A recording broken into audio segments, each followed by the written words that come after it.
Hey everyone! Welcome back. I am back today with more Mob Psycho 100. You guys, I'm very excited. If you're joining me early today, you already know what it means. It means you are one of my awesome patrons. Thank you so much, and as always, I'm sending you up those big old hugs right through that screen. And if not, still thank you for joining me today. I'm glad you're here. I do hope you'll consider supporting me that way. The link to my Patreon is going to be in the description down below. So, we had a huge episode of Mob Psycho last time.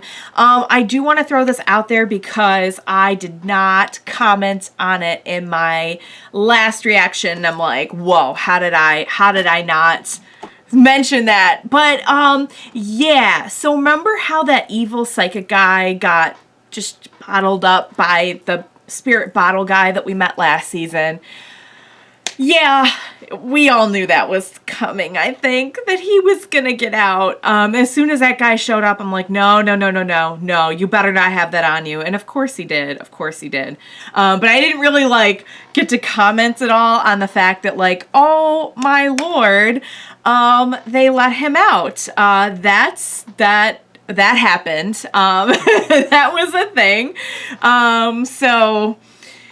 And I knew as soon as he got bottled up, many episodes ago, that was going to happen. I just didn't know it was going to happen now, at the literal worst possible time. So that was pretty cool.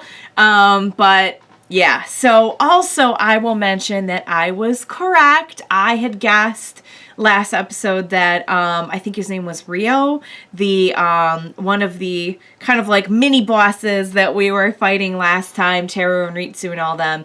I was like, oh my god, is that Sasuke? And it was. I would know that voice anywhere. So, yay. Just wanted to throw that out there so I could get full credit for being right about something. Doesn't happen too often, so I gotta cash in while I can. If I'm correct about something, you guys. But yes, we had a huge episode. So we had Mob kind of learning about the way that things kind of work in the world. And I think it's interesting to see the way that Mob perceives the information that's given to him, because we know that we had him, kind of extolling the same advice that Reigen had given him about not using your powers for evil to the looters. And we know that he's kind of impressionable that way when it comes to kind of new information in a lot of cases. And it was very interesting the way that he perceived the information that the evil psychic gave to him when he was kind of squeezing the life out of the plant guy, about being hard on people who do bad things, and how kindness will only kind of get you so far. And it was really interesting to see the way that he ended up interpreting that, because I feel like they've been building this arc for Mob where he, is getting a lot more comfortable standing up for himself and doing that when he needs to. We've seen that in the past with the Reigen arc that we had, where he and Reigen were on the outs and everything, and Dimple even said wow, I'm going to turn around and Mob's going to be all grown up. Whoa. And he's right. He's learned so much, and he's come so far, and he's growing up so fast. And we saw him at the end saying to everyone, look, guys, no offense, but you're going to be in my way. I need to do this alone. And that was kind of how he took the, sometimes you got to be tough to get things done. You can't always be 100% agreeable, no pun intended about the 100%, but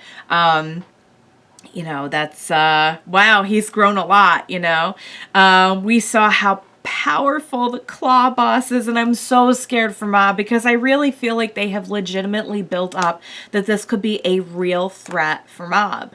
And it's because of the really good storytelling that, we've seen the different power levels. We've seen different people go up against the boss and everything. And it's been set up in a way that, you legitimately get butterflies thinking about okay, we know Mob is vastly powerful, but this might actually be difficult. even for him. So I can't wait to see what's going to happen next. We're in the home stretch now. We have, I think, one episode to go after this in an OVA.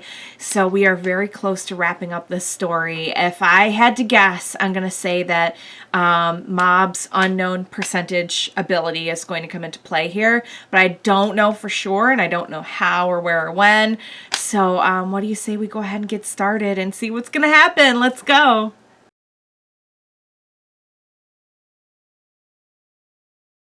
All right, you guys, let's talk, because I loved that episode.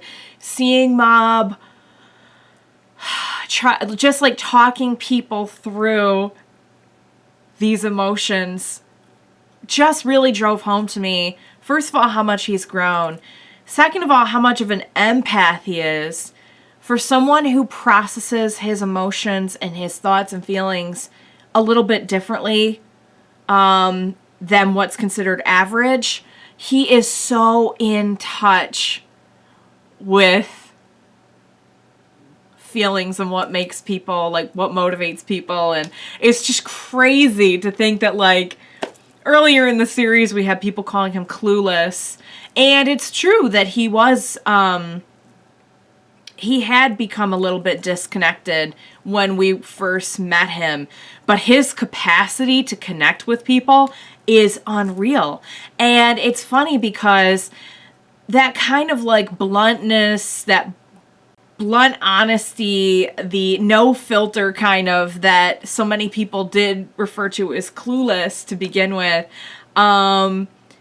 is exactly why it's one of the main reasons why he can connect with. He's like no BS, and he can just, if there is an ability to like see through the soul, Mob can like talk through the soul and just like cut right to the chase and just get to the bottom of like what somebody's all about. And that's an amazing, incredible quality, probably more incredible than his, or as incredible at least as his ESP.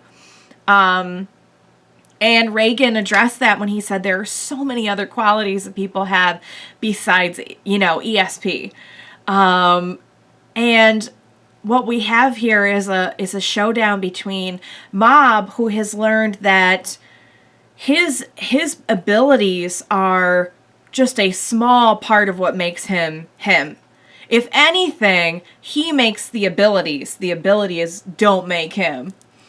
And we have him facing off with someone who has very similar actual physical abilities, but a completely different mindset that, like, people don't matter, bonds don't matter, nothing really matters, power matters. And it's a clash of ideals. Really incredibly done storytelling. And I mentioned this a little bit before, but I want to reiterate that, particularly in the scene where Mob was talking to Sarazawa, I think his name was, you know, I felt like that was a metaphor for, and I feel like the powers in general are a metaphor for the way that people process their pain and their emotion and how that comes out in different ways. But particularly when he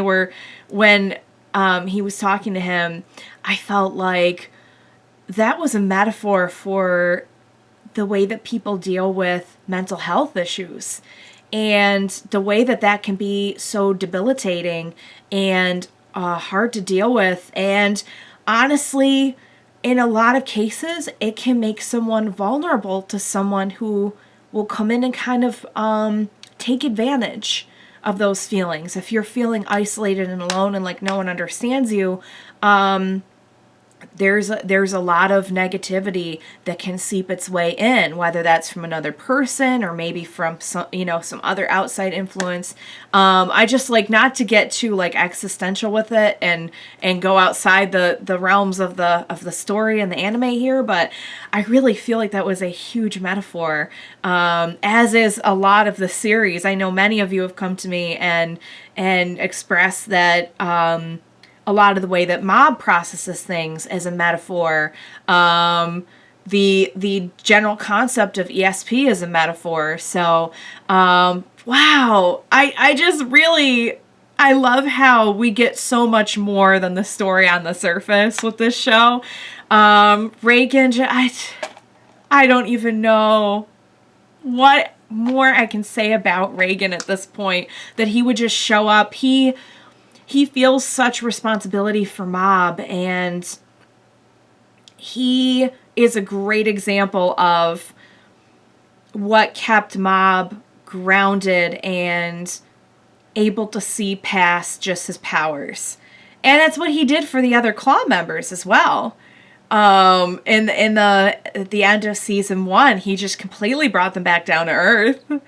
And it's funny to me that Reigen kind of makes his whole living off of the ability to talk and persuade, and I can see how a lot of that influence has gone on to Mob. I feel like he's been influenced by, like we saw it when he was trying to give advice to the looters in the last episode. Like, he said, I don't know if anyone's ever going to give you, or has ever given you this advice, but here I am giving you this advice. And as much as, earlier in the season we saw that Mob had a huge influence on Reigen, you can see Reigen's influence on Mob as well, not only in encouraging him to do what's right and not use his powers for evil, but in this way that Reigen has this great ability to connect with Mob and with others. But what Mob has is kind of like the ability to cut through the BS too, which is really cool. And it's how he's able to reach people so well. So, oh man, just such a great episode. There's so much more beneath the surface. If you're looking at only the surface, this is a really cool story about supernatural abilities and how a middle school boy would deal with them in addition to trying to deal with real life. If you go beneath that surface, there's a lot more to it, and I love that. I love that it's so layered. It is a shame that Mob was not able to get through to the boss the same way he's gotten through to so many others, but we're talking about not someone who's acting out of pain now, like Serizawa was, but someone who has spent years cutting himself off from the world and prioritizing nothing but power. So it's gonna take a little bit more. Like, there is a person in there somewhere, I'm sure, but it's gonna take a lot more to reach him. And now Mob is at 100% rage. Oh no. He's definitely gonna be formidable in a fight now. But I think the time for Talk No Jutsu has ended. And this isn't even him at the unknown percent. Are we going to get to see him at the unknown percent? Because I would be really surprised if we didn't. We do know that the boss was only putting out 10%. And he was, like, real powerful. So it's definitely going to be a challenge. But watching this, I'm like, oh, Mob's got this in the bag. Like, he may find it to actually be a challenge, but I think he's got it in the bag. That being said, I honestly could not tell you what's going to happen next. I was really afraid for Reigen right there in that scene. I thought maybe they were going to pull we're late in the season now. If they were going to pull something, this is when they're going to do it. So I'm confident with a dash of scared. Let's put it that way. Like, I'm mostly confident, but there's the fear there as well. So, guys, what an awesome episode. What an awesome show. What an awesome season. I had a blast with it. I cannot wait to see what's going to happen next. I hope you had fun with me today as well. Thank you so much for joining me. Please be sure to join me next time, and we will watch it together. Bye for now, guys.